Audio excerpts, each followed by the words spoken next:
ইরাকে এক নাস্তিকের জন্ম হয়েছিল, মাজুসি নাস্তিক মুলহিদ। সে বলে বেড়াচ্ছিল আমি স্রষ্টায় বিশ্বাস করি না, কারণ স্রষ্টা দেখা যায় না। ইরাকের লোকেরা বলল আমাদের একজন ইমাম আছে, নাম নু'মান ইবনে সাবিত। কি নাম? নু'মান ইবনে সাবিত, যাকে আমরা ইমাম আল আযম আবু হানিফা বলেছি। সবাই বলল তুমি যে স্রষ্টারে খুঁজে পাও না, আমাদের ইমাম তোমারে স্রষ্টা দেখায়। সুবহানাল্লাহ বলেন। সে বলল ঠিক আছে, তাহলে তোমাদের ইমামরা আসতে বলো। কবে? সামনের জুমাবারে ঠিক ভর দুপুরে, দুপুর 2টার দিকে জুমার নামাজের পরে আমিও আসবো, তোমার ইমামও আসবে, ডিবেট হবে। দেখি আমি স্রষ্টার বিপক্ষে আর তোমাদের ইমাম স্রষ্টার পক্ষে, দেখি কে জিতে যায়। এই ডিবেট দেখার জন্য হাজার হাজার মানুষ এসেছে ইরাকের কুফা নগরীতে। হাজার হাজার মানুষ এসেছে।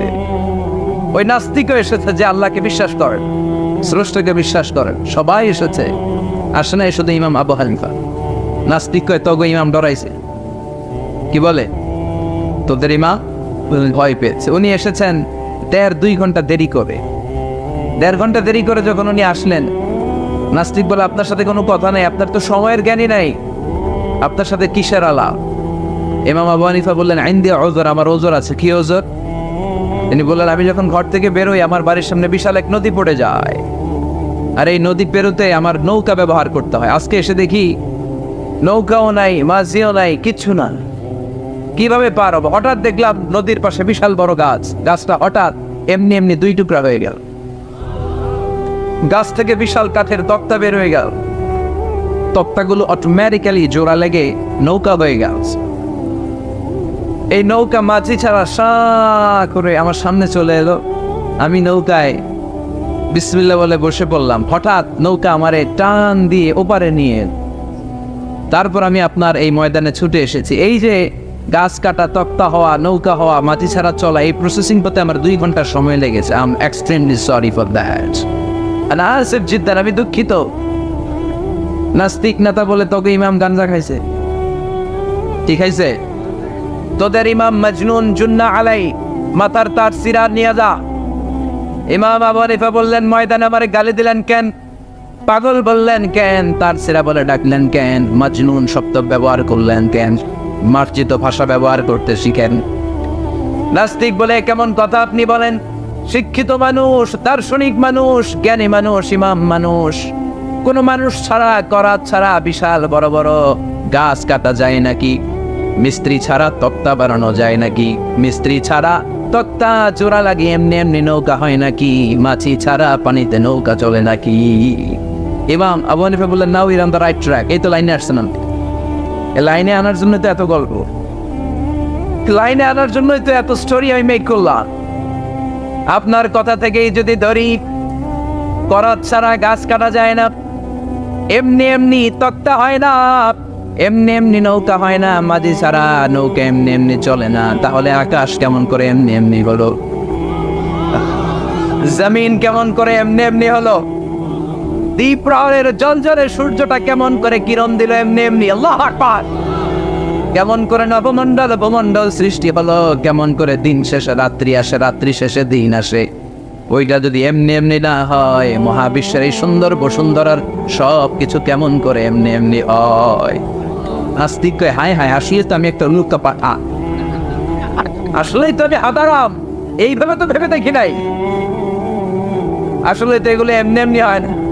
Someone is controlling everything in the world. একটা মহা শক্তিধর মহা এমডি আছে, এমডি ম্যানেজিং ডাইরেক্টর, মহা ব্যবস্থাপক। সব ব্যবস্থাপকদের বড় ব্যবস্থাপক। চিৎকার করে বলেন তিনি কে? বিশাল এক ব্যবস্থাপক আছে, তিনি সব কন্ট্রোল করছেন।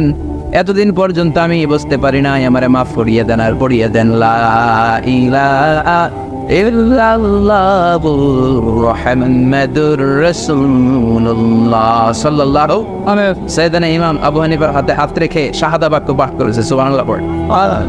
ঝিনুকের ভেতর লুকিয়ে থাকে যেমন মতি, ঝিনুকের ভেতর লুকিয়ে থাকে যেমন মতি, কালমা শাহাদাতে আছে আল্লাহর জ্যোতি, কালমা শাহাদাতে আছে আল্লাহর জ্যোতি।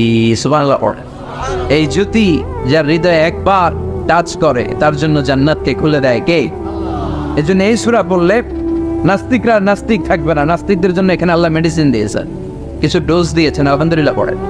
এই সূরা থেকে আমরা কিছু সময় কথা শুনতে রাজি আছেন তো? সূরার নাম চিল্লায় বলেন কি না? মুলক। মুলক মানে কি? মুলক মানে রাজত্ব, মুলক মানে ক্ষমতা, মুলক মানে পাওয়ার, মুলক মানে কিংডম, মুলক মানে সভরেনিটি। সুবহানাল্লাহ পড়েন। রব্বুল আলামিন বলেন তাবারাকাল্লাযী বিয়াদিহিল মুলকু ওয়া হুয়া আলা কুল্লি শাইইন কাদির। সুবহান সেই সত্তা যার হাতে ক্ষমতা আর তিনি সব বিষয়ে ক্ষমতাশীল। সুবহান। তাবারাকাল্লাযী বিয়াদিহিল মুলক, মহামহিম সে সত্তা, সুবহান সে সত্তা, বিয়াদিহিল মুলকু যার হাতে ক্ষমতা। ক্ষমতা কার হাতে? আল্লাহ। চিৎকার করে বলতে হবে কার হাতে? আল্লাহ। নাকি আমাদের হাতে, না সরকারের হাতে, পুলিশের হাতে, র্যাবের হাতে, মাশরাফির হাতে, হিরো আলমের হাতে? ক্ষমতা কার হাতে? ক্ষমতা শুধুমাত্র একজনের হাতে। চিল্লায় বলেন তিনি কে? আল্লাহ। আল্লাহর হাতে ক্ষমতা, আর তিনি হচ্ছেন সকল ক্ষমতার উৎস, সেন্টার অফ অল পাওয়ার্স। সব ক্ষমতার উৎস কে? নাকি জনগণ? আমরা কিন্তু এটাই শিখি, দেশে আমাদেরকে রাষ্ট্রীয়ভাবে শিখানো হয় এটা রাষ্ট্রীয় কুপুরি। সকল ক্ষমতার উৎস জনগণ নয়, সকল ক্ষমতার উৎস কে? উনি ক্ষমতার উৎস, তিনি ক্ষমতাশীল, মহা ক্ষমতাধর। কারণ ক্ষমতার সাথে কারো তুলনা হয় না। আমাদের কি ক্ষমতা আছে? কথা বলে। বল্লা পোকা কেমন খাইছেন? হ্যাঁ, মৌমাছি কামড়াইছে, মৌমাছি কামড়াইলে চিল্লাচিল্লি শুরু করে। তো কি ক্ষমতা আছে আপনার? বল্লা কামড় মেয়েরা দেয় ধরে, ওটা ধরে তো মারবো, এটাও পারি। কুত্তায় কামড়াইলে আমরা কুত্তারে কামড়াইতেও পারি না। কথা বলেন। আমরা নাকি ক্ষমতার মালিক। পিছন থেকে কেউ যদি বলে হুজুর শাহ, মজা করে বলছি এতই ভয় পেয়েছি, আসলে যদি করে আসতো শব্দ, স্লোগান দেওয়ার বেলায় লিল্লাহে তাকবীর, আল্লাহু আকবার, আমার ভাই তোমার ভাই, কাপায় ফেলামো নামায় ফেলাও। কথা বলেন। আর যদি পেছন থেকে কেউ আওয়াজ করে বলে শাহ, দৌড়। আপনারা কি দৌড় দিবেন? আমরা দিতে দৌড় দিন। কথা কর। চাচা আপনরা জীবন বাঁচানোর জন্য ভয়ে পাগল। সাপ লাগবে না, বাবা ভেঙছিলেন মাইথার দিয়ে নাই বোধ হয়। আছে আছে। কি করে? খালি লাফায়। 10টা বাবা ব্যাং যদি ছেড়ে দেওয়া হয় স্টেজে 2টা, আর বাকি 8টা এদিকে, বাবা ব্যাং আর কি লাভ দিন? এসে লাফালাফি শুরু করবো আমরা। কথা বলে। আর আমরা দাবি করি আমরা ক্ষমতার উৎস। কোনো ক্ষমতা নাই। একবার ডায়রিয়া হলে 3বার টয়লেটে গেলে আর চেহারার দিকে তাকাও যায় না। কারে মাফ করে দে? আই মরে যাইও, আই হাইতান না, আছে না নাই? তো পারবেন না কেন? আপনার ক্ষমতার উৎস, আপনি না ক্ষমতার উৎস। আরে আপনার তো কোনোই ক্ষমতা নাই। খুলিকাল ইনসানু দাঈফা, মানুষকে দুর্বল থেকে দুর্বল করে তৈরি করেছে কে?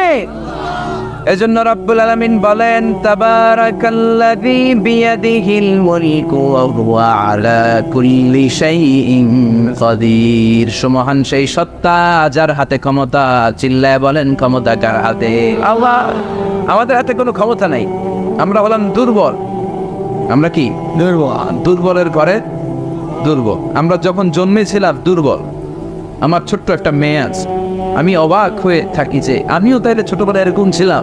না খাওয়ালে খেতে পারে না, পেশাব পায়খানা করে, ঘর নষ্ট করে, বমি করে, দাঁড়াতে পারে না, শুইতে পারে না, লালা পড়তে থাকে, ক্লিন করতে হয়, সব সময় তাকে সার্ভ করতে হয়। কি দুর্বল ছিলাম আমরা। ওই দুর্বলতা থেকে যৌবনের সাময়িক একটা সময় পাই রক্ত গরম। এরকম রক্ত গরম তোমার আগে ছিল না। আগে তুমি দুর্বল ছিলা। তুমি শুধু দুর্বল না, তুমি দুর্বলের ঘরের দুর্বল। আমাদের 14 পুরুষ দুর্বল। চিল্লায় বলেন ঠিক কিনা? কি ক্ষমতা আমাদের? দুর্বল হয়ে দুনিয়ায় জন্মালাম, সাময়িক কিছু সময়ের জন্য যৌবনের শক্তি পেলাম, আবার ওইটার পরে আবার দুর্বল হয়ে গেল। রং ধরা যৌবন জং ধরে শেষ, আবার লাঠি নিয়ে হাঁটা লাগে, কোমরে ব্যথা, মাজায় ব্যথা, আবার পুজো হয়ে যায়। কি ক্ষমতা আছে আমার? কি ক্ষমতা আছে? একটু ভূমিকম্প হলে কাঁপাকাঁপি শুরু হয়ে যায়, ঠিক কিনা? ভূমিকম্প হলে বাঁচার জন্য সব দেয় দৌড়। টেলিভিশনের কিছু লাইভ প্রোগ্রাম দেখলাম, উপস্থাপক দৌড়, অতিথিও দৌড়। দেখেন নাই? লাইভ ব্রডকাস্টিং হচ্ছিল, যে সরাসরি সম্প্রচার। যখন দেখা যাচ্ছে চেয়ার কাঁপতেছে, উপস্থাপক দৌড়, আর মেহমানরা বসে আছে মাইক নিয়ে, কিছুক্ষণ পরে আরো কাঁপাকাঁপি বেড়ে গেল, মেহমানও দৌড়। কথা কর, 20 তলা 30 তলা দামি দামি বিল্ডিং গুলোর ফ্ল্যাটের ভেতরে যারা থাকে, তুফান শুরু হলে দেয় দৌড়। কথা কন, ভাড়াটিয়ারা দৌড়ায়, বাড়িওয়ালারা দৌড়ায় না। শোনা নিজের বাড়ি তো এটা দৌড় দেয় না, নাকি ভূমিকম্প হইলে ভাড়াটিয়াও দৌড়, বাড়িওয়ালাও দৌড়, সবাই।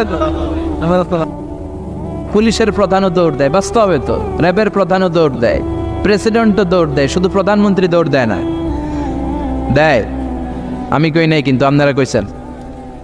দোষ আপনাদের, আমার কোনো দোষ নাই। আমি প্রধানমন্ত্রীর কিছু বলি নাই। চাচা আপন প্রাণ বাঁচা। রাতে ভূমিকম্প হলে দৌড় দিতে হয়, চিল্লায় বলেন ঠিক কিনা? 2004 সালে বরিশালে প্রথমে গেলাম বাসে, ফিরে আসতেছি লঞ্চে, নদীর মাঝখানে তুফান, জাহাজ ডুবে যাবে। ওই দিন চিনলাম আল্লাহ কারে কয়, আল্লাহ কেসকো কাতে হে। ওই দিন লঞ্চের শুধু মুসলমানেরাই আল্লাহরে ডাকে নাই, হিন্দুরাও জিকির করছে কার? ওই দিন সবার মুখে একটা জিকির ছিল, লা ইলাহা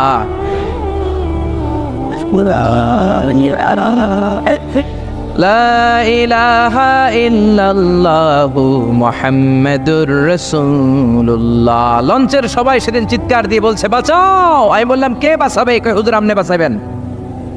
তো তাইলে আমারে বাঁচাইবো কে? কই হুজুর আপনারে বাঁচাইবো আল্লাহ। আসলে বিপদে পড়লে বোঝা যায় আমাদের কোনো ক্ষমতা নাই, ক্ষমতার মালিক হচ্ছেন একজন, তিনি কে? এজন্য রব্বুল আলামিন বলেন, কুলিল্লাহুম্মা মালিকাল মুলকি তুতিল মুলকা মান তাশাউ ওয়া তানজিউল মুলকা মিম্মান তাশা ওয়া তুইজ্জু মান তাশাউ ওয়া তুযিল্লু মান তাশাউ বিয়াদিকাল খায়র ইন্নাকা আলা কুল্লি শাইইন কাদির। ও আল্লাহ, আপনি ক্ষমতার মালিক। ক্ষমতার মালিক কে? আপনি যারে চান ক্ষমতার চেয়ারে বসান, আবার যারে চান ক্ষমতা থেকে নামিয়ে দেন। ফেরাউনকে মিশরের মসনদে বসালো কে? আবার সাগরের পানিতে সুবানি খাওয়াইলো কে? নমরুদকে ইরাকের চেয়ারে বসালো কে? আবার মশার কামড় দিয়ে শেষ করে দিল কে? ডোনাল্ড ট্রাম্পকে আমেরিকার ক্ষমতার চেয়ারের মধ্যে বসালো কে? ডোনাল্ড ট্রাম্প যদি বান্দ্রামি করে, ওইটারও লাথি মাইরা নামায়া দিতে পারে কে? এজন্য আল্লাহ বললেন, তাবারাকাল্লাযী বিয়াদিহিল মুলকু ওয়া হুয়া আলা কুল্লি শাইইন কাদির। সুমহান সেই সত্তা যার হাতে ক্ষমতা, সব ক্ষমতা কার হাতে? জোরে বলেন না, কার হাতে? এই পৃথিবীতে অনেক দেশের প্রধানমন্ত্রী কিংবা প্রেসিডেন্ট ক্ষমতার চেয়ারে 5 বছরের মেয়াদে বসে, জানেন?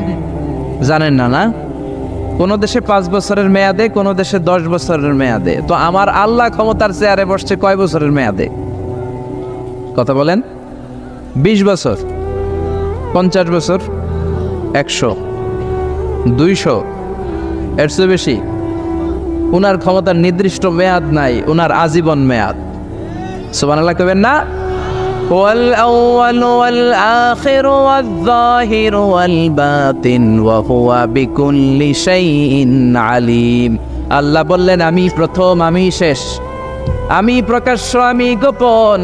অনাদিকাল থেকে আমি আল্লাহ ক্ষমতার চেয়ারে বসা, অনন্তকাল পর্যন্ত থাকব। ঠিক কি না? 5 বছর 10 বছরের মেয়াদে আল্লাহ ক্ষমতার চেয়ারে বসে নাই। আল্লাহর ক্ষমতার মেয়াদ হচ্ছে আজীবন মেয়াদ। চিল্লায় বলেন ঠিক কি না? বুঝে শুনে উত্তর দিবেন। পৃথিবীর অনেক দেশে ক্ষমতায় যেতে হলে ডেমোক্রেটিক সিস্টেমে ক্ষমতায় যেতে হয়, মানে ভোটে জিতে। তো আল্লাহ তো ভোটে জিতে ক্ষমতায় আসছে, তাই না?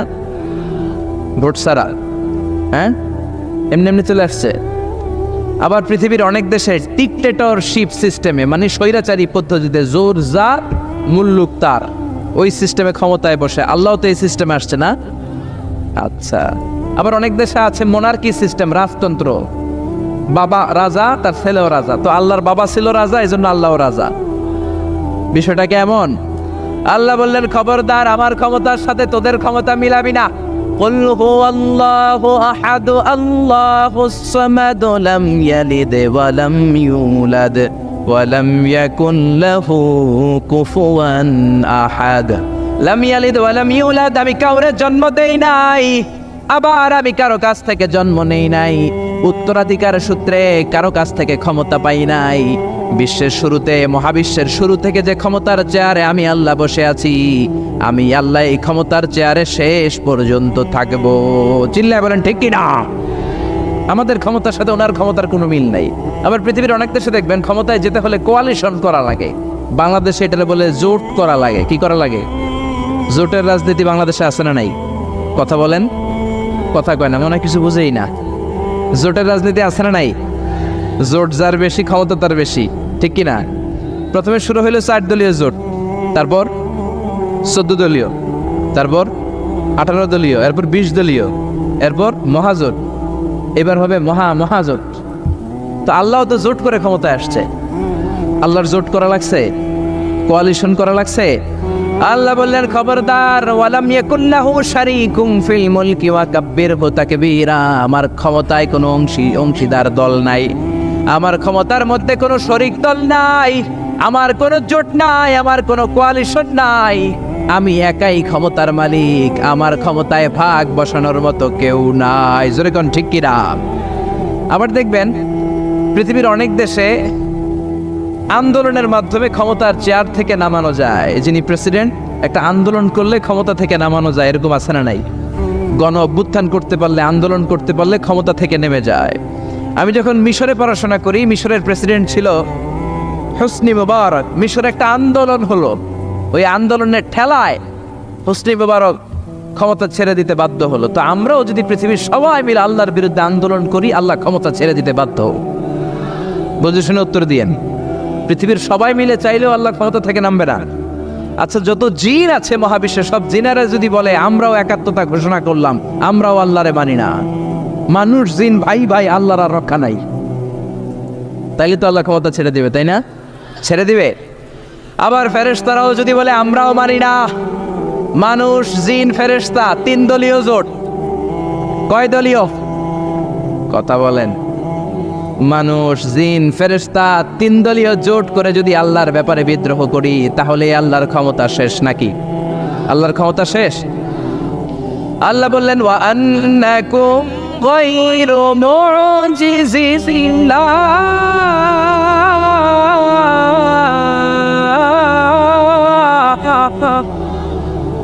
খবরদার, গোটা বিশ্বের সবাই মিলে যদি আমি আল্লাহরে পরাস্ত করতে চাও, গোটা বিশ্বের সবাই মিলে যদি আমি আল্লাহর ব্যাপারে বিদ্রোহ করো, আমি আল্লাহর বিরুদ্ধে যদি আন্দোলন সবাই মিলে তোমরা করো, আমার ক্ষমতার 1 আনাও তোরা কমাতে পারবি না।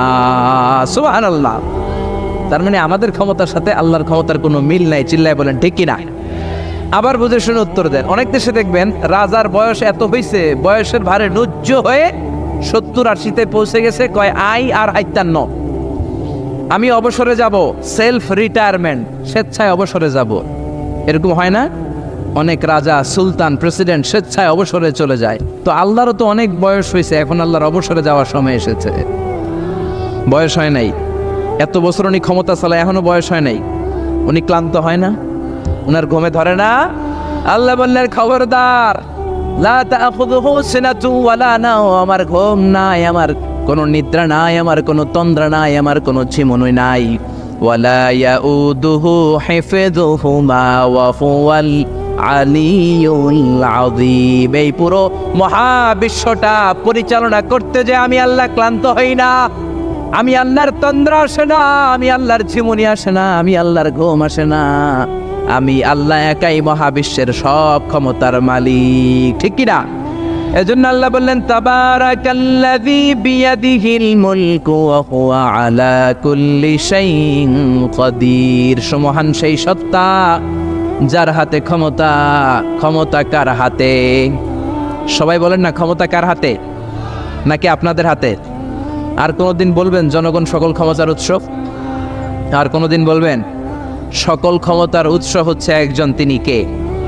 আওয়াজ করে বলতে হবে, তিনি কে? আমরা বললাম আল্লাহ, বুঝলাম আপনি ক্ষমতার মালিক, আর কিসের মালিক বলেন? আল্লাহ বললেন আল্লাযী খালাকাল মাউতা ওয়াল হায়াতা লিয়াবলুয়াকুম আইয়ুকুম আহসানু আমালা ওয়া হুয়াল আজিজুল গফুর। আমি শুধু ক্ষমতারই মালিক নই, আমি এমন আল্লাহ, যে আল্লাহ জীবন তৈরি করলাম, যে আল্লাহ মরণ তৈরি করলাম। আমি জীবনেরও মালিক, মরণেরও মালিক। আমাদেরকে জীবন দিয়েছে কে? মরণ দিয়েছে কে? আমাদের প্রাণ ভিক্ষা দিতে পারে কে? নাকি আপনাদের রাষ্ট্রপতি? আপনাকে রাষ্ট্রপতি তো নাকি প্রাণ ভিক্ষা দেয়, দেয় না? আরে রাষ্ট্রপতিরও তো প্রাণ ভিক্ষা দিবে আল্লাহ। চিল্লায় বলেন ঠিক কিনা?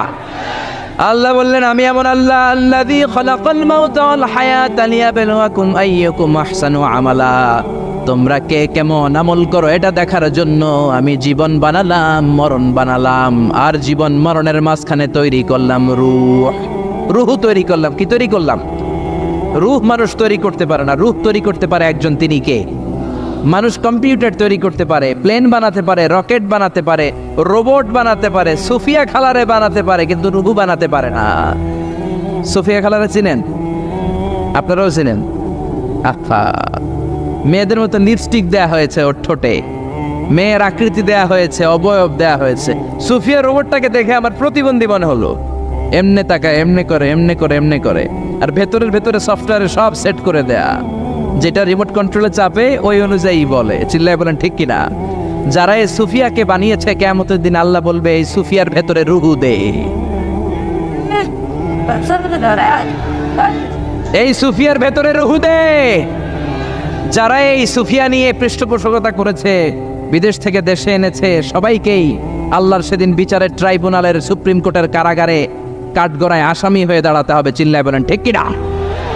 এজন্য আল্লাহ ডেকে বললেন, গোলাম, আমি জীবন বানালাম, মরণ বানালাম, জীবন মরণের মাঝখানে বানালাম রুহু। এই রুহু থাকলে তুমি জিন্দা, রুহুটা না থাকলে তুমি হয়ে যাও মুর্দা। এই যে মিজানুর রহমান আজারি কথা বলতেছে, হাসে, হাত নাড়ে, কথা বলে, কারণ রুহু আছে। এই রুহুটা বের হয়ে গেলে লাশ হয়ে পড়ে যেতে হবে। চিল্লায় বলেন ঠিক কিনা? মক্কার কাফিরেরা বলল, আব্দুল্লাহর বেটা মুহাম্মদ, রুহু কাকে বলে আমাদের বলো। রুহু দেখতে কেমন? কেমন করে দেহের মধ্যে রুহু ঢুকে, কেমন করে রুহুটা দেহ থেকে উড়াল দেয়। এই রুহুর ব্যাপারে তথ্য দিতে পারলে কালিমা পড়ে সবাই মুসলমান হয়ে যাব। আপনারা রুহু দেখছেন কেউ? আপনার দাদা যে মারা গেল, বাবা যে মারা গেল, রুহুটা যে উড়াল দিল, দেখছেন? কালার কেমন? সাইজ কতটুকু? ওজন কতটুকু? দেখতে কেমন? আমরা কেউ রুহু দেখেছি? চিল্লায় বলেন দেখেছি? বিশ্বনবীরে বলা হলো, আব্দুল্লাহর বেটা মুহাম্মদ, রুহু কারে বলে? যদি বলতে পারো কালিমা পড়বো। বিশ্বনবী বলতে পারে না, কারণ বিশ্বনবী মন গড়া কোনো কথা বলেন না। আকাশ থেকে গ্রিন সিগন্যাল আসলে তবেই বলেন, ঠিক কিনা?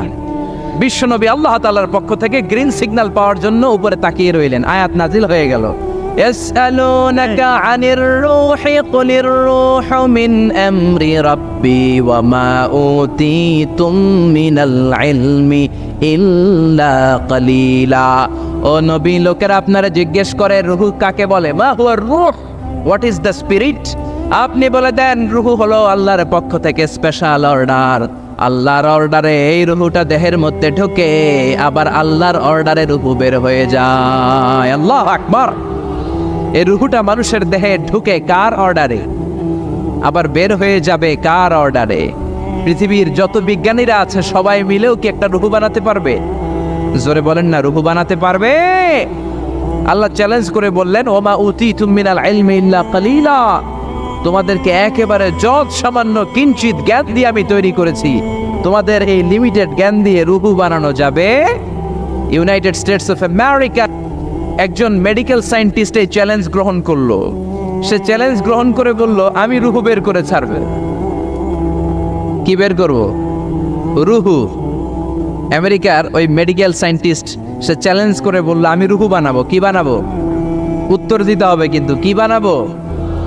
রুহু বানাবো। কেমন করে রুহু বের হয় এটা আবিষ্কার করে আমি নোবেল প্রাইজ জিতবো, নোবেল লরেট হব। 7 বছর সে গবেষণা করলো মুমূর্ষু রোগীদের নিয়ে। মুমূর্ষু রোগী নিয়ে বসে থাকে, কখন রুহুটা বের হবে, রুহু ধরার জন্য বসে থাকে। কিন্তু 7 বছরে হাজার হাজার মুমূর্ষু রোগীর দেহ থেকে রুহু উড়াল দিয়েছে, কিন্তু রুহু ধরতে পারে নাই। সুবহানাল্লাহ কইবেন না? আচ্ছা, এইবার তার মাথায় একটা চিন্তা আসলো, না এই পন্থায় হাঁটলে তো হবে না, আমি একটা কাজ করি, বুলেট প্রুফের গ্লাস দিয়ে একটা ছোট্ট গ্লাসের রুম বানাই। ওই গ্লাসের ভেতরে মুমূর্ষু রোগী ঢুকাইয়া দিব। বুলেট প্রুফ চিনেন তো? মানে গুলি মারলেও গুলি ঢুকবে না। আমাদের মাননীয় প্রধানমন্ত্রী, রাষ্ট্রপতি মহোদয়, ওনারা যে গাড়িগুলো চালায় এগুলো কিন্তু বুলেট প্রুফ, জানেন? গুলি মারলে গুলি ঢুকে না। তো উনি বুলেট প্রুফ গ্লাস দিয়ে, টেম্পার্ড গ্লাস দিয়ে ছোট্ট একটা রুম বানালেন, কাচের গ্লাস। উনি মনে মনে ভাবলেন, মুমূর্ষু রোগী যদি এই কাচের গ্লাসের ভেতরে ঢুকাই, যেহেতু বুলেট প্রুফ, কিছু ঢুকেও না, বাইরে হয় না, রুহু বাইরে কেমনে দেখি। তো কাচের গ্লাস বানিয়ে তার টিমের সবাইকে বলল, আইসিইউ থেকে একটা মুমূর্ষু রোগীকে ধরে আনো, আজকে আমি রুহু ধরে ছাড়ুম। তো মুমূর্ষু রোগীকে আনা হয়েছে ইন্টেন্সিভ কেয়ার ইউনিট থেকে, তাকে কৃত্রিম অক্সিজেন দিয়ে লাইফ সাপোর্টে রাখা হয়েছে। মেডিকেল টিমের প্রধান বলে, এই লোকটারে এই বুলেট প্রুফ গ্লাসের যে ছোট্ট রুম, এটার ভিতরে ঢুকানোর আগে চেক হিজ বিপি, তার বিপি মাপ, ব্লাড প্রেশার মাপ। তো মেপে দেখে ঠিক আছে। ওজন মাপ, বলে ওজন মাপা হলো, ওজন হচ্ছে 80 কেজি, 80 কিলোগ্রাম। কত কেজি? 80। সবাই বলেন কত কেজি? 80 কেজি। এবার মেডিকেল টিমের প্রধান বলে, মুমূর্ষু রোগীটার ভিতরে ঢুকিয়ে দে। ঢুকানো হলো। এবার সে বলল, লাইফ সাপোর্ট খুলে ফেল। সবাই বলে, স্যার লাইফ সাপোর্ট খুলে ফেললে তো মরে যাবে। মেডিকেল টিমের প্রধানকে মারার জন্যই তো আনছি, এটার না মারলে আমি রুহু পামু কেমনে? এটা রুহুটা তো বের করতে হবে দেহ থেকে। তো যেই কথা সেই কাজ, ঢুকানো হলো, লাইফ সাপোর্ট খুলে ফেলা হলো। লোকটা গ্লাস ফিটিং করা রুমের ভেতরে ছটফট করতে করতে দুনিয়া থেকে বিদায় নাই। এবার মেডিকেল টিমের প্রধান রুহু খুঁজতেছে। দুনিয়া থেকে বিদায়, তার মানে তো রুহু বের হয়ে গেছে, কিন্তু রুহু আর খুঁজে পায় না। গ্লাসের এই দিকে তাকায়, ওই দিকে তাকায়, নিচে উপরে, ডানে বায়ে, সামনে পেছনে, কোথাও রুহু নাই। রুহু খুঁজে পাওয়া যায় না। সে ভাবলো, আমি গ্লাসের দরজাটা খুলে হাত দিয়ে এরকম বাইং মাছ যেমনি হাতায়, এরকম হাতাইলে হয়তো রুহু পাবো। তো কাচের গ্লাস খুলে হাত দিয়ে এরকম হাতানো শুরু করলো। হাতাতে হাতাতে পুরো গ্লাস ফিটিং করা রুমের ভিতরে সব খুঁজে ফেললো, কিন্তু রুহু খুঁজে পাওয়া যায় নাই। লোকটাকে বের করা হলো। উনি বললেন, চেক হিজ বিপি, বিপি মাপতো। সবাই বলে, স্যার এটা তো ময়রা ভূত হয়ে গেছে, এখন তো বিপি নাই। বিপি বুঝেন তো, ব্লাড প্রেশার। এই যে ধাক্কাটা, অলিন্দ নিলয়, সিস্টোলিক ডায়াস্টোলিক, জন্মের পর থেকেই আমাদের এই যে দম নেয়া আর দম ছেড়ে দেওয়ার খেলাটা আছে না নাই? কথা বলেন। এই যে ফুসফুস দম নেয়, দম ছেড়ে দেয়। শীতের রাতে আপনি কম্বল গায়ে দিয়ে ঘুমায় যান, আপনার দমও কি ঘুমায় যায়? আপনার দম ঘুমাইলে তো আপনি ঠুস। আয় রে মানুষ রঙিন ফানুষ, দম ফুরাইলে তবু তো ভাই কারোরই নাই একটুখানি। আয় রে মানুষ রঙিন ফানুষ, রঙিন ফানুষ, আয় রে মানুষ। পড়েন আল্লাহু আকবার। এবার মেডিকেল টিমের প্রধান বলে, চেক হিজ বিপি, বিপি মাপ। সবাই বলে, বিপি নাই, কিন্তু ওজন আছে না নাই? মরার পরেও তো একটা লাশের ওজন থাকে কি থাকে না? এবার মেডিকেল টিমের প্রধান বলে, চেক হিজ ওয়েট, ওজন মাপ।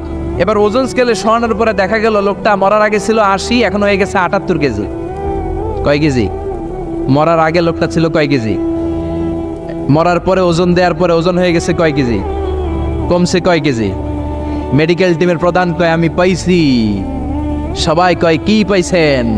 মেডিকেল টিমের প্রধান কয়, ওইডা। সবাই কয়, কোনডা? কয়, রুহু। কেমনে পাইলেন? কয়, মরার আগে ছিল 80 কেজি, মরার পরে 78 কেজি, কমছে 2 কেজি। তার মানে যেটা উড়াল দিছে ওইটাই 2 কেজি। পাইছে ঘোড়ার ডিম। কিন্তু বিজ্ঞানীদের নিয়ম হচ্ছে, আপনি একটা রেজাল্ট দিয়েই ফাইনাল জাজমেন্ট দিতে পারবেন না, আপনার আরো কিছু নমুনা সংগ্রহ করতে হবে। সে বলল, আরেকটা রোগীকে আইসিইউ থেকে নিয়ে আয়, ওজন মাপ, বিপি মাপ। বিপি ওকে, ওজন কত? 70 কেজি। দ্বিতীয় যে লোকটাকে আনা হলো তার ওজন 70 কেজি। চিল্লায় বলেন, কয় কেজি? 70। এবার গ্লাসের ভিতরে ঢুকানোর পরে অক্সিজেনের মাস্কটা খুলে ফেলা হলো। এই লোকটা অক্সিজেনের অভাবে ছটফট করতে মরে গেল। মরার পরে আবার রুহু খুঁজে, কিন্তু গ্লাসের ভিতরে রুহু নাই। এই লোকটাকেও বের করে মেডিকেল টিমের প্রধান বলে, চেক হিজ বিপি, বিপি মাপ। সবাই বলে, বিপি নাই, কিন্তু ওজন আছে না নাই? এই লোকটার ওজন মরার আগে কত কেজি? 70। এবার ওজন দিয়ে দেখে এই মৃত লোকটার ওজন হয়ে গেছে 71 কেজি। কয় কেজি? আগেরটা তো কম ছিল, মিলানো গেছে। এবার যাবি কই? হ্যাঁ, আগেরটা 2 কেজি কমেছে। মনে মনে চিন্তা ছিল, রুহু যেটা ছিল উড়াল দিয়েছে, রুহু নাই, 2 কেজি কমেছে। এবার ছিল 70 কেজি, মরার পরে আরো বেড়ে গেছে 1 কেজি। এবার যাবে কই? আল্লাহ বলে, কিয়ামত পর্যন্ত বিপি মাপতে পারবা, কিয়ামত পর্যন্ত বুলেট প্রুফের গ্লাসের ভিতরে লাশ ঢুকাতে পারবা, বের করতে পারবা, কিন্তু রুহু খুঁজে বের করতে পারবা না। ঠিক কি না? ইয়াসআলুনাকা আনির রূহি কুলির রূহু মিন আমরি রাব্বি ওয়া মা উতীতুম মিনাল ইলমি ইল্লা কালিলা। নবী লোকেরা আপনার রূহের ব্যাপারে জিজ্ঞেস করে, আপনি সোজা সাপটা লোকদেরকে বলে দেন রূহ হলো আমার আল্লাহর আদেশ মাত্র। আল্লাহর আদেশে দেহে ঢুকে আল্লাহর আদেশে বের হয়। পৃথিবীর কোনো মানুষ রূহ খুঁজে বের করতে পারবে না, সে বের করতে পারে নাই। কারণ মানুষ মরে গেলে এক একজনের দেহের অবস্থা এক এক রকম। কারো হাতটা টাইট হয়ে যায়, খিচুনি দিয়ে দেহের সবকিছু জমাট বেঁধে যায়, ওজন কিছু বেড়ে যায়। আবার কারো দেহটা ফেসফেসে হয়ে যায়, দেহের পেটের ভেতরে যত গ্যাস ছিল এগুলো বের হয়ে দেহটা পাতলা হয়ে যায়। পাতলা হোক আর ভারী হোক, ওইটা মেজারমেন্ট করে রূহ খুঁজে বের করা যায় না। চিল্লায় বলেন ঠিক কিনা? আমরা বললাম আল্লাহ, বুঝলাম আপনি ক্ষমতার মালিক, আপনি রুহুর মালিক, আর কিসের মালিক বলেন? আল্লাহ বললেন আল্লাযী খালাকা সাবআ সামাওয়াতিন তিবাকা মা তারা ফি খালকির রহমানি মিন তাফাউত। ও গোলাম, আকাশের দিকে তাকা, মাথার উপরে তাকা। 7টা স্তরে আকাশটারে 7টা স্তরে বিন্যস্ত করে সাজিয়ে দিয়েছে কে? আবার আল্লাহ বললেন ওয়ালাকাদ যায়্যানাস সামাআদ দুনিয়া বিমাসাবিহা ওয়া জাআলনাহা রুজুমান লিশ-শায়াতিন। আমি এই পৃথিবীর কাছের আকাশটাকে, প্রথম আকাশটাকে চমৎকার চমৎকার তারা দিয়ে সুশোভিত করে দিয়েছি। সুবহানাল্লাহ। এই যে খালি চোখে উপরের দিকে যে আপনারা তাকান, তাকালে যেটা দেখা যায় এটা কি আকাশ? কথা বলেন না, এটা আকাশ না, এটা মহাশূন্য। এটা কি? জোরে বলেন, এটা কি? স্পেস, ফাদা। এটা মহাশূন্য। আপনি উপরের দিকে তাকালে যেটা দেখেন এটা প্রথম আকাশের মহাশূন্য। কথা খেয়াল করে বুঝতে হবে। তার অনেক অনেক উপরে প্রথম আকাশ, তারপরে দ্বিতীয় আকাশের মহাশূন্য, তারপরে দ্বিতীয় আকাশ, তারপরে তৃতীয় আকাশের মহাশূন্য, তারপরে তৃতীয় আকাশ, তারপরে চতুর্থ আকাশের মহাশূন্য, তারপরে চতুর্থ আকাশ। এভাবে একটার চেয়ে আরেকটা বড়। কত বড়? বিষ্ণু বললেন তোমার হাতের আংটিটা খুলে যদি সাহারা মরুভূমির উপরে ছুঁড়ে ফেলে দাও, সাহারা মরুভূমির তুলনায় তোমার হাতের আংটি যত ছোট, আল্লাহর দ্বিতীয় আসমানের তুলনায় আল্লাহর প্রথম আসমানটা ঠিক তত ছোট।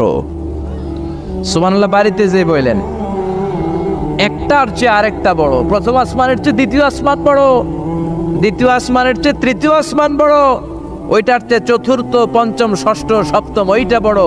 তার উপরে বর্ডার এলাকা সিদরাতুল মুনতাহা বড়, তার চেয়ে বড় হচ্ছে লৌহে মাহফুজ, তার চেয়ে বড় আল্লাহর আরশ, তার চেয়ে বড় আল্লাহর কুরসি, তার উপরে আল্লাহর 70,000 নূরের পর্দার প্রথম পর্দাটা মহাবিশ্বের সবকিছুর চাইতে বড়। আল্লাহর এই সৃষ্টির তুলনায় কত ক্ষুদ্র আমি, কত তুচ্ছ আমি, কত নগণ্য আমি। এই যে আড়াইবাড়ি দরবার, এটার কোন থানায় পড়েছে? কসবা। কসবা হচ্ছে ব্রাহ্মণবাড়িয়ার একটা থানা, তাই না? ব্রাহ্মণবাড়িয়া হচ্ছে বাংলাদেশের 64টা জেলার একটা জেলা। এরকম 64টা জেলা মিলে সুজলা সুফলা শস্য শ্যামলা ডিজিটাল বাংলাদেশ, ঠিক কিনা? আর এই ডিজিটাল বাংলাদেশ এই পৃথিবীর সবচেয়ে বড় দেশ নাকি? হ্যাঁ, তাহলে ছোট্ট সাইজের একটা দেশ। এই যে পাশের ভারত, এই ভারতও বাংলাদেশের চেয়ে 20-25 গুণ বড়। কানাডা প্রায় 100 গুণ বড়, রাশিয়া প্রায় 150 গুণ বড়। এরকম 200টা দেশ নিয়ে পৃথিবীর 30 ভাগ স্থল, বাকি 70 ভাগ শুধু হানি আর হানি। বুঝতে পারছেন? 30 ভাগ হচ্ছে স্থল, বাকি 70 ভাগ জল। এই পুরোটা মিলে আমাদের পৃথিবী। এই পৃথিবী হচ্ছে সৌরজগতের খুব ছোট্ট সাইজের একটা গ্রহ। সৌরজগৎ নিয়ে যাদের কিছু পড়াশোনা আছে তারা জানবেন, এই সৌরজগতের একটা ছোট্ট বালিকণার চেয়েও ছোট সাইজের একটা গ্রহ হচ্ছে পৃথিবী। এই সৌরজগতের যে গ্রহগুলো আছে, এমনও গ্রহ আছে যেগুলো পৃথিবীর চাইতে সাইজে অনেক বড়। বৃহস্পতি নামে একটা গ্রহ আছে, বিশাল বড় সাইজের গ্রহ। যেই সূর্যের আলো পেয়ে আমরা বেঁচে আছি, এই সূর্যটা পৃথিবী থেকে 13 লক্ষ গুণ বড়। সুবহানাল্লাহ। বাড়িতে যে দেখছেন, বাড়িতে যে বলতে বললে এদিকে বলে ফেলায়, আসতে বলতে বললে চিল্লায় বলে। ডিজিটাল সিস্টেম, সরকার ডিজিটাল, দেশ ডিজিটাল, বক্তা ডিজিটাল, শ্রোতাও ডিজিটাল। আশা করি মাইকটাও ডিজিটাল না? আলহামদুলিল্লাহ, ডিজিটাল হতে হবে। তো এই সূর্যটা পৃথিবী থেকে 13 লক্ষ গুণ বড়। কত লক্ষ? Can you imagine, can you guess? এটা কি আপনি কল্পনা করতে পারেন? 13 লক্ষ পৃথিবী সূর্যের মধ্যে রাখার জায়গা করে দিয়েছে কে? সূর্য কি পৃথিবী থেকে মাত্র 13 গুণ বড়? 1300 গুণ, 13,000 গুণ, 13 লক্ষ গুণ। তার মানে কি সূর্যই মহাবিশ্বের সবচেয়ে বড় গ্রহ, বড় তারা? না, ব্যাটেলজিউস নামে একটা তারা আছে যে সূর্য পৃথিবী থেকে 13 লক্ষ গুণ বড়। ওই ব্যাটেলজিউস তারা আবার ওই সূর্যের চেয়ে 33 কোটি গুণ বড়। তার মানে ব্যাটেলজিউস তারাই মহাবিশ্বের সবচেয়ে বড় তারা? না, ব্যাটেলজিউসের চেয়েও যে কত বড় তারা আছে তার কোনো ইয়ত্তা নাই। এরকম lakh lakh, million, billion, trillion, zillion, billion, octillion, কত অক্ট্রিলিয়ন তারা যে আমাদের গ্যালাক্সি মিল্কি ওয়েতে আছে, ইউনাইটেড স্টেটস অফ আমেরিকার নাসার বিজ্ঞানীরা আজও হদিস করতে পারে নাই। চিল্লায় কোন আল্লাহু আকবার। সূর্যের পরে পৃথিবীর সবচেয়ে কাছের তারার নাম হচ্ছে প্রক্সিমা সেন্ট্রাই, তারপরে আলফা সেন্ট্রাই এ, আলফা সেন্ট্রাই বি, এটা ক্যারিনা, ব্যাটেলজিউস একটার চেয়ে আরেকটা বড়। আসেন এই শীতের রাতে আমরা সূর্যের পরে পৃথিবীর সবচেয়ে কাছের যেই তারা প্রক্সিমা সেন্ট্রাই, এই শীতকালের একটা পিকনিক করে আসি ওখান থেকে। প্রক্সিমা সেন্ট্রাইতে আমরা পিকনিক করতে যাবেন? ওখানে যদি আমরা শীতকালীন পিকনিক করতে যাই তাহলে আমাদের কত সময় লাগবে? ছোট্ট একটা আইডিয়া দেই তো। আমরা যে পিকনিকে যাব, যারা যারা হাত তোলেন, কিভাবে যাইবেন? গাড়িতে? কেন? প্লেনে? রকেটে? হ্যাঁ, রকেটে যাইতে হবে, প্লেনে যাওয়া যাবে না। কারণ বর্তমান বিশ্বে সবচেয়ে দ্রুতগামী যে প্যাসেঞ্জার প্লেন আবিষ্কার হয়েছে এটার নাম হচ্ছে বোম সুপারসনিক। কি নাম? Bomb supersonic. Bomb bomb Afridi না, আবার বোম সুপারসনিক। এটা ঘন্টায় চলে 1300 কিলোমিটার বেগে। এটা দিয়েও যাওয়া যাবে না, কারণ কোনো প্যাসেঞ্জার বিমান দিয়ে এই যে মাধ্যাকর্ষণ শক্তি এটাকে ডিঙানো যায় না। আমাদেরকে যেতে হবে রকেট দিয়ে। কোন রকেট দিয়ে যাব? যে রকেট দিয়ে নীল আর্মস্ট্রং, এডউইন অলড্রিন আর মাইকেল কলিন্স 1969-এ চাঁদে নেমেছিল। ওই রকেটটার নাম হচ্ছে অ্যাপোলো 11। যারা যারা হাত তুলছেন একটু নামটা মুখস্থ রাখেন, অ্যাপোলো 11। তাহলে আপনি ঘুরে আসলে লোকেরা জিজ্ঞেস করতে পারে কোন রকেটে গেছিলেন, তখন বলতে হবে না অ্যাপোলো 11-এ গেছিলাম। তো ঠিক আছে, যারা যারা হাত তুললেন তারা আর আমি এখন পৃথিবী থেকে সবচেয়ে কাছের যে তারাটা প্রক্সিমা সেন্ট্রাই তার নাম, ওইখানে পিকনিকে যাব। তো এই যে রকেটটা দিয়ে যাব অ্যাপোলো 11, এটা কত দ্রুত চলে এটা আগে শোনেন। এই অ্যাপোলো 11 সেকেন্ডে চলে 11 কিলোমিটার বেগে, মিনিটে চলে 660 কিলোমিটার বেগে, আর ঘন্টায় চলে 39,000 কিলোমিটার বেগে। সুবহানাল্লাহ, মজা করে কইতে পারলেন না? 39,000 কিলোমিটার বেগে ঘন্টায় চলে। আচ্ছা, বাংলাদেশ থেকে আমেরিকা কত কিলো হবে? 8-10,000 কিলো। তার মানে এই রকেটটা দিয়ে বাংলাদেশ থেকে আমেরিকায় 1 ঘন্টায় 4 বার আসা যাওয়া করা যাবে। সুবহানাল্লাহ পড়েন। তো যারা যারা হাত তুলেছেন, আসেন আমরা এই রকেট দিয়ে পৃথিবীর সবচাইতে কাছের তারা প্রক্সিমা সেন্ট্রাইতে শীতকালের পিকনিকে যাব। কিন্তু যাবেন যে কত সময় লাগবে এটাও তো জানার দরকার আছে না নাই? যেই রকেটটা অ্যাপোলো 11 ঘন্টায় চলে কত হাজার কিলোমিটার বেগে? 39,000 কিলোমিটার বেগে। 39,000 কিলোমিটার বেগে ছুটে এরকম একটা রকেট দিয়ে যদি পৃথিবীর সবচেয়ে কাছের তারায় আমরা পৌঁছতে চাই, আমাদের 1,15,000 বছর লেগে যাবে। কেন ইমাজিন? আপনি কি কল্পনা করতে পারেন যে রকেটটা ঘন্টায় ছুটবে আপনাকে নিয়ে 39,000 কিলোমিটার বেগে, ওই রকেটটা দিয়ে পৃথিবীর সবচেয়ে কাছের যে তারাটা ওইটাতে পৌঁছতে আমাদের 1,15,000 বছর লেগে যাবে। তার মানে আল্লাহ যদি বলে যা আজারি কি আর করবি, তোর যখন এত শখ হয়েছে, যারা যারা হাত তুলছে তোরে আর ওদেরকে আমি 1,15,000 বছর হায়াত দিয়ে দিলাম। তা আমরা যদি যাইতে শুরু করি, বাকি যারা হাত তোলা নাই এরা মরে ভূত হয়ে যাবে। শুধু এরা না, এদের নাতিপুতিও মরে শেষ, আমাদের নাতিপুতিও শেষ। সবাই মরতে মরতে মরতে মরতে 6,000 প্রজন্ম, 6,000 জেনারেশন যখন মরে ভূত হয়ে যাবে, তখন আমাদের ওই তারার মধ্যে নামার সময় হবে। সুবহানাল্লাহ কইবেন না? গ্রিক সভ্যতার সময়কালে গ্রিকদের একটা সভ্যতা আছে, নাম শুনছেন না?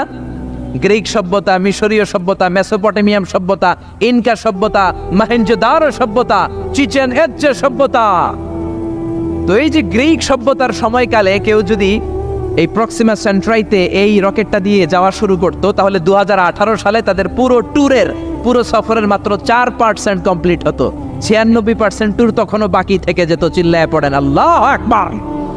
ওই আল্লাহ ডেকে বললেন, গোলাম وَلَقَدْ زَيَّنَّا السَّمَاءَ الدُّنْيَا بِمَصَابِيحَ وَجَعَلْنَاهَا رُجُومًا لِلشَّيَاطِينِ। এরকম বিশাল বিশাল তারকারাজি দিয়ে, তারা দিয়ে প্রথম আকাশটাকে আমি আল্লাহ সুশোভিত করে দিয়েছি। পড়েন সুবহানাল্লাহ। তো এরকম তারা কি মহাশূন্যে শুধু একটা আছে? কত হাজার আছে কেউ জানে না। চিল্লায় বলেন ঠিক কিনা? সূরাতুল মুলক অনেক লম্বা, তো আমি হাইলাইটেড জায়গাগুলো নিয়ে আপনাদের সাথে কথা বলি। এরপরে রব্বুল আলামিন প্রথম রুকুর শেষের দিকে বললেন, ওয়া আসিররু কাওলাকুম আও ইজহারু বিহি ইন্নাহু আলিমুম বিযাতিস সুদূর। ও গোলাম, তোমরা আস্তে কোনো কথা বলো, প্রকাশ্যে বলো কিংবা গোপনে বলো, কেউ শোনে না, শোনে কে? চিল্লায় বলেন, কেউ যেটা দেখে না দেখে কে? কেউ যেটা শোনে না শোনে কে? দুনিয়ার সবার চোখ আপনি ফাঁকি দিতে পারবেন, আমার আল্লাহর চোখ ফাঁকি দেয়া যাবে নাকি? আচ্ছা বলেন তো, পুলিশের চোখ ফাঁকি দেয়া যায় কি যায় না? র্যাবের চোখ, বিমানবন্দরে কাস্টমস অফিসারের চোখ, দুর্নীতি দমন কমিশনের অফিসারের চোখ, পরীক্ষার হলে ম্যাজিস্ট্রেটের চোখ, কিন্তু আমার আল্লাহর চোখ ফাঁকি দেয়া যায়? আপনি রাত্রিবেলা দরজা বন্ধ করে জানলা আটকে দিয়ে বাতি বন্ধ করে পাপ করেছেন, অন্যায় করেছেন, কেউ দেখে নাই, দেখেছে কে? এরপরে আল্লাহ বললেন, আওয়ালাম ইয়ারাউ ইলা তাইরি ফাওকাহুম সাফাতিন ওয়া ইয়াকবিদনা মা ইউমসিকুহুন্না ইল্লার রাহমান ইন্নাহু বিকুল্লি শাইইন বাসীর। আল্লাহ ডেকে বললেন, গোলাম ওরা কি পাখির দিকে তাকায় না? আওয়ালাম ইয়ারাউ ইলা তাইর, ওরা কি পাখির দিকে নজর করে না? ফাওকাহুম সাফাতিন ওয়া ইয়াকবিদ, যেই পাখিগুলো ওদের মাথার উপর দিয়ে উড়ে বেড়ায়, যেই পাখিগুলো ওদের মাথার উপরে ডানাগুলো মেলে দেয়, আবার ডানাগুলো ছাপটে জমিনের মধ্যে নেমে আসে, ওরা কি পাখির দিকে তাকায় না? কেউ যদি পাখি নিয়ে গবেষণা করে সে নাস্তিক হতে পারে। আপনি যদি পাখি নিয়ে রিসার্চ করেন আপনি নাস্তিক হতে পারবেন না। এজন্য আল্লাহ তাআলা পবিত্র আল কোরআন আল কারীমের অনেক জায়গায় পাখির কথা বললেন, পাখি দিয়ে আল্লাহ দৃষ্টান্ত দিলেন। সুলাইমান আলাইহিস সালামকে আল্লাহ তাআলা একটা স্পেশাল পাখি দিলেন, ওটার নাম হচ্ছে হুদহুদ। 1000 মিটার উপর থেকেও তার এই পাখির চোখে মেগাপিক্সেল এত বেশি ছিল, জমিনের দিকে নজর করেই জমিনের কত ফুট নিচে মিষ্টি পানি আছে এই পানির সন্ধান সে সুলাইমান নবীকে দিয়ে দিত। সুবহানাল্লাহ পড়েন। কত কিসিমের, কত ধরনের, কত রং বেরঙের পাখি যে আল্লাহ পৃথিবীতে বানিয়েছেন তার কোনো ইয়ত্তা নেই। হামিং বার্ড নামে একটা পাখি আছে, নর্থ আমেরিকাতে পাওয়া যায়, পৃথিবীর সবচেয়ে ছোট্ট সাইজের পাখি। এটা যখন প্রাপ্ত বয়সে পৌঁছে এই পাখিটার সাইজ হয় মাত্র 3 ইঞ্চি। কয় ইঞ্চি? পৃথিবীর সব পাখি সামনের দিকে উড়ে, আর এই হামিং বার্ড সামনেও যেমনি উড়ে পিছনের দিকে উঠতে পারে। সুবহানাল্লাহ কইলেন না? এই পাখিটা প্রতি সেকেন্ডে তার পাখা ঝাপটায় 80 বার। কয়বার? আমি আপনি আমাদের হাতগুলো 1 সেকেন্ডে ঝাপটাতে পারবো কয়বার? 4 বার, সবচেয়ে বেশি হলে 5 বার। আর এই পাখিটা প্রতি সেকেন্ডে তার ডানা ঝাপটায় 80 বার। চিল্লায় কোন সুবহানাল্লাহ। আলপিন সুইফট নামে একটা পাখি আছে, সাউথ ইউরোপের আল্পস পর্বতমালার পাশে এই পাখিগুলো পাওয়া যায়। গোটা বিশ্বে এটাকে সুইফট বার্ড বলে, সুইফট বার্ড। এই সুইফট বার্ড একবার শূন্যে উড়াল দেওয়া শুরু করলে 8 মাস উড়ন্ত অবস্থায় থাকতে পারে। আবার কোনো প্রয়োজনে পৃথিবীতে নেমে আসে, আবার উড়াল দিলে আবার 8 মাস, আবার নেমে আসে, আবার উড়াল দিলে আবার 8 মাস। সুবহানাল্লাহ পড়েন। হোমা বার্ড নামে একটা পাখি আছে, যে পাখিটা উড়ন্ত অবস্থায় ডিম পেড়ে দেয়, আর ওই ডিম জমিনে পড়ার আগেই উড়ন্ত অবস্থায় শূন্যে থাকতে ওই ডিম ফুটে বাচ্চা বেরোয়, ওই বাচ্চাও আবার শূন্যে উঠতে শুরু করে দেয়। এজন্য রব্বুল আলামিন বলেন, আওয়ালাম ইয়ারাউ ইলা তাইরি ফাওকাহুম সাফাতিন ওয়া ইয়াকবিদ মা ইউমসিকুহুন্না ইল্লার রাহমান ইন্নাহু বিকুল্লি শাইইন বাসীর। নাস্তিকগুলো কি পাখির দিকে নজর করে তাকায় না? কেমন করে তাদের উপর দিয়ে পাখাগুলো মেলে দিয়ে তারা উড়ে বেড়ায়। সাফাতিন ওয়া ইয়াকবিদনা, পাখাগুলো ডানাগুলো মেলে দেয়, আবার ডানা ঝাপটায়। এই পাখিগুলোকে শূন্যে কেউ ধরে রাখে নাই, ধরে রেখেছে একজন, তিনি হলেন আমার আল্লাহ। তিনি কে? এই যে পাখিগুলো শূন্যে উড়ন্ত অবস্থায় থাকতে পারে, ওদেরকে শূন্যে উড়ন্ত অবস্থায় রাখলো কে?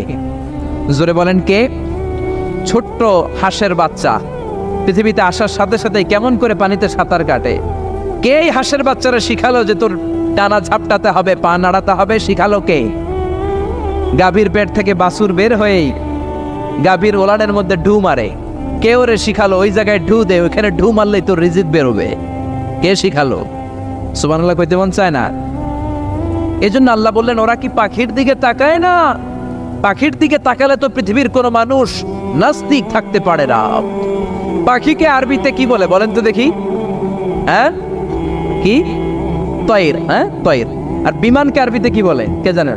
তয়ের, তয়রান, তয়ের একই জিনিস। বিমান আরবিও যা, পাখি আরবিও তা। Birds and aeroplane maintain the same flying mechanism while flying. পাখি আর বিমান যখন আকাশে উড়ে একই সিস্টেমে উড়ে, এই জন্য এই পাখির উপর রিসার্চ করে বিমান আবিষ্কার হয়েছে। সুবহানাল্লাহ পড়েন। কিন্তু আফসোসের বিষয় হচ্ছে আমরা বানাতে পারি নাই, এটা বানিয়েছে ইহুদিরা। উইলভার রাইট অর উইল রাইট দুই ভাই মিলে বিমান বানিয়েছে 1903 সালে। ইউনাইটেড স্টেটস অফ আমেরিকার নাগরিক এই দুই ভাই মিলে তারা বিমান বানিয়ে ফেললো।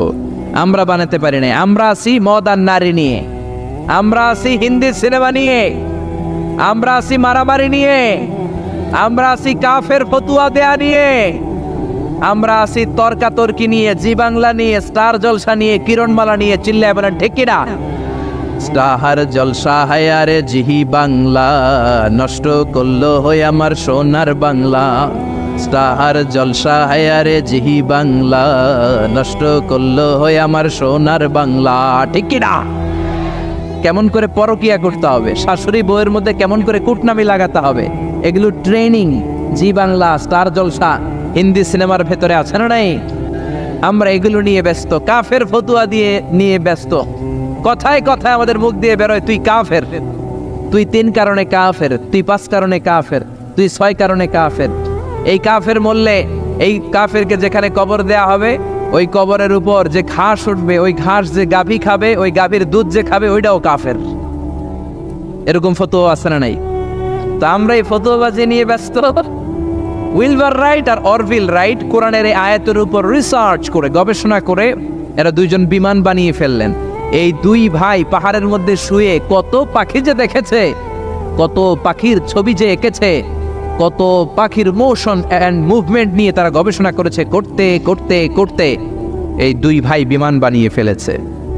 তবে এখনকার মতো এত উন্নত বিমান নয়, ছোট্টখাট্ট বিমান, একটু উড়ে আবার ধপাস করে জমিনে পড়ে, একটু উড়ে আবার ধপাস করে জমিনে পড়ে। সর্বপ্রথম ফ্রান্সের এক শহর থেকে আরেক শহরে পৃথিবীর প্রথম প্যাসেঞ্জার বিমান এক শহর থেকে আরেক শহরে ল্যান্ড করেছে। এই তো মানুষের স্বপ্ন বাস্তবায়িত হয়ে গিয়েছে। এতদিন মানুষ শুধু দেখতো হায় রে পাখি উড়ে, আমরা উঠতে পারি না। এখন পাখির চেয়েও আরো দ্রুত বেগে আমরা উড়ি। ঠিক কিনা? এই যে আপনারা হজে যান, কিভাবে যান? প্লেনে যান। প্লেনে যান তো বুঝলাম, উড়ে উড়ে যান না? পাখি আর কত দ্রুত উড়ে, পাখির চেয়েও দ্রুত বেগে আমরা উঠতে পারি। চিল্লায় বলেন ঠিক কিনা? এই বিমান আবিষ্কার হওয়ার আগ পর্যন্ত পৃথিবীর সব দেশের ছিল শুধু সেনাবাহিনী আর নৌবাহিনী। বিমান আবিষ্কারের পর শুরু হয়ে গেল বিমান বাহিনী। এখন সব স্বাধীন দেশের বিমান বাহিনী আছে না নাই? Air force, military. এখন মানুষ ড্রোন হামলা করে, মিসাইল হামলা করে, ব্যালিস্টিক ক্ষেপণাস্ত্র দিয়ে হামলা করে। United states of America little boy and fat man নামে 2টা পারমাণবিক বোমা দিয়ে জাপানের হিরোশিমা নাগাসাকিকে ধ্বংস করে মেসাকার করে দিয়েছে। এমনভাবে ধ্বংস করেছে, তারপরে কয়েক প্রজন্ম যারাই জন্ম নিত জাপানের হিরোশিমা নাগাসাকিতে বিকলাঙ্গ হয়ে জন্মাতো। হয় হাত নাই, নয় পা নাই, নয় চোখ নাই, নয় ঠ্যাং নাই। চিল্লায় বলেন ঠিক কিনা? এজন্য আল্লাহ বললেন গোলাম আওয়ালাম ইয়ারাউ ইলাত তাইরি ফাওকাহুম সাফাতিন ওয়া ইয়াকবিদ মা ইউমসিকুহুন্না ইল্লার রাহমান ইন্নাহু বিকুল্লি শাইইন বাসীর। এই পৃথিবীর স্বঘোষিত নাস্তিকগুলা কি পাখির দিকে নজর করে তাকায় না? পাখি নিয়ে কোনো নাস্তিক যদি গবেষণা করে, ওই নাস্তিক আর নাস্তিক থাকতে পারে না। ওরে নাস্তিক থেকে আস্তিক বানায়া দিবে কে? এরপর আল্লাহ বললেন আম্মান হাযাল্লাযী ইয়ারযুকুকুম ইন আমসাকা রিজকাহু বাল্লাজ্জু ফী উতুইন ওয়া নুফুর। আল্লাহ বললেন ও গোলাম, আমি আল্লাহ রিজিক দেই, আমি আল্লাহ যদি তোদের রিজিক বন্ধ করে দেই, কে আছে তোদের রিজিক দিতে পারে? রিজিক দেওয়ার মালিক কে? পৃথিবীতে যত খাবার আছে সব খাবারগুলো যদি নষ্ট হয়ে যায়, আমাদেরকে খাবার দিবে কে? ঘুম থেকে উঠে দেখলেন কোথাও কোনো খাবার নাই, বাজারে ফলমূল নাই, বিস্কুট নাই, আলু নাই, সিঙ্গারা নাই, কিচ্ছু নাই, ক্ষেতের মধ্যে কোনো ফসল নাই, গাছের মধ্যে ফুল ফল কিচ্ছু নাই। এরকম যখন অবস্থা হয়ে যাবে, আল্লাহ যদি রিজিকগুলো দেয়া বন্ধ করে দেয়, আপনাদেরকে রিজিক দিবে কে? খাদ্য দিবে কে? নাকি আপনাদের খাদ্যমন্ত্রী? আপনাদের খাদ্যমন্ত্রীও রিজিক দিতে পারবে না, প্রধানমন্ত্রী? জোরে বলেন। এজন্য আল্লাহ বললেন, ওমা মিন দাব্বাতিন ফিল আরদি ইল্লা আলাল্লাহি রিজকুহা। এই জমিনের মধ্যে যত ধরনের প্রাণী আছে, মাছ আছে, পশু আছে, সব প্রাণীগুলাকে, মানুষগুলাকে